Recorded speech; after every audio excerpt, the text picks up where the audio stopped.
어스름한 저녁, 혜성저택의 거실에 무거운 침묵이 내려앉았다.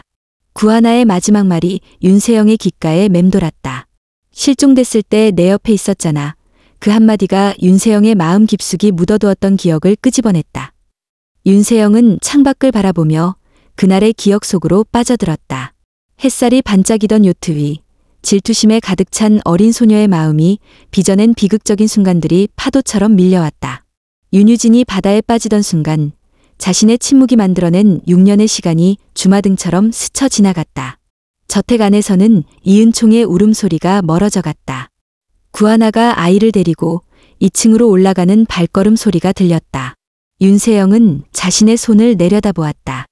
방금 전 이은총을 밀쳤던 그 손이 미세하게 떨리고 있었다. 그때 현관문이 열리며 신여진이 들어섰다. 평소의 위압적인 걸음걸이가 아닌 무거운 발걸음이었다. 윤세영을 향한 그녀의 눈빛은 차가웠다. 신여진은 이은총 학대 사건에 대한 이야기를 전해 들었다. 그녀의 손에는 법무팀에서 준비한 서류가 들려 있었다. 한편 구하나의 방에서는 다른 이야기가 펼쳐지고 있었다. 이은총은 이미 잠들어 있었고 구하나는 창가에 서서 어둠이 내린 정원을 바라보고 있었다. 그녀의 머릿속에는 자신이 털어놓은 과거의 기억들이 아직도 생생했다. 10살 때까지의 학대받은 기억, 그리고 그곳에서 도망치던 날 만났던 소년의 얼굴. 최명진은 자신의 집무실에서 초조한 듯 서성이고 있었다. 아동학대 신고로 인한 입양 절차 중단은 그녀의 계획에 없던 일이었다. 더구나 신여진이 보인 반응은 그녀를 더욱 불안하게 만들었다. 서랍 깊숙이 숨겨둔 서류들, 그 안에는 6년 전 윤유진의 죽음과 관련된 증거들이 가지런히 정리되어 있었다. 저택 한편에서는 황진구가 차를 세우고 내렸다. 그는 이은총 학대 사건을 전해 듣자마자 서둘러 이곳으로 왔다. 그의 발걸음은 망설임 없이 현관을 향했다. 윤세영과의 약혼은 이제 그에게 무거운 짐이 되어가고 있었다. 구지석은 자신의 오피스텔에서 노트북 화면을 들여다보고 있었다. 화면에는 구하나의 과거 기록들이 펼쳐져 있었다. 10살 때까지의 입양 기록, 그리고 그 이후의 행적들. 그의 복수심은 점점 흔들리고 있었다. 구하나의 진실된 모습과 자신의 복수심 사이에서 그는 새로운 선택을 고민하고 있었다. 밤이 깊어갈수록 혜성저택의 이야기는 새로운 국면을 맞이했다. 신여진은 최명지와 윤세영에게 분가를 통보했다. 이는 단순한 거처의 이동이 아닌 권력 구도의 변화를 의미했다. 그녀의 눈빛에는 단호함이 서려 있었다. 구하나의 방에서 흘러나온 이은총의 울음소리에 저택의 모든 이야기가 잠시 멈췄다.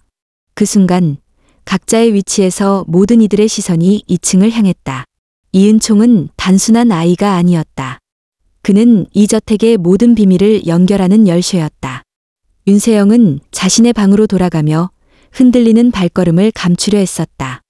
그러나 그녀의 눈가에 맺힌 눈물은 쉽게 감춰지지 않았다. 오늘 밤 그녀의 꿈속에는 다시 한번 그날의 요트가 찾아올 것이다. 최명진은 분주히 전화기를 들었다. 그녀는 새로운 계획을 세워야 했다. 구하나의 과거 학대 이력을 파고들어 새로운 의혹을 제기하는 것, 그것이 그녀가 선택한 다음 수였다. 하지만 그녀의 손끝은 미세하게 떨리고 있었다.